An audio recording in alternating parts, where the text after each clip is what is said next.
I'm Brian Kelly with the Iron Street Gym, and if you ever want to get into bodybuilding, then this video is for you.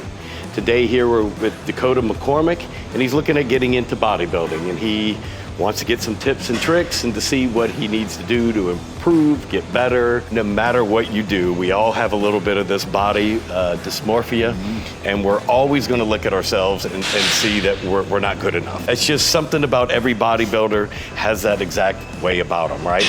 There's always areas that we can improve. So just always keep that in mind. In general, when I'm looking at you, I just, you know, everything that we're gonna do, I mean, I see proportions. I don't really see anything. I mean, obviously everything we got to do is just get a little bigger, right? And all that comes with time. At the end of the day, it's just all about getting a little bit more, getting some more size, right? I mean, obviously we could work a little bit more on the upper chest. You're built more like I am with more of a boxier waist, right?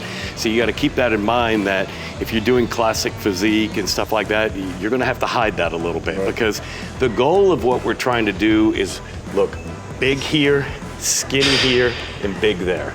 So that means you really can't have big enough legs, you can't have big enough upper body, and that's always got to be as skinny as it can get. Everything that you're doing, it's just more about thinking in that terms. How do I get this bigger, smaller, bigger? And then ultimately what we do is we start removing some of the fat, protecting as much muscle as we can, and then showing what you have under that. If I were looking at you and trying to pick you apart, I would still say a little more on the chest, right? Obviously, you always want round shoulders. Your legs look good. You seem to carry your fat more like all around. I carry it more here.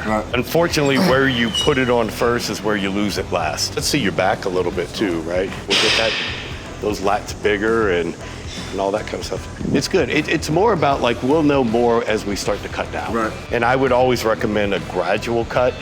You don't want to do it all at once. Well, if you start cutting too fast, you're going to lose a lot more muscle. What we can do right now to help build you up, let's just go take some exercises. Let's do it. Go do it.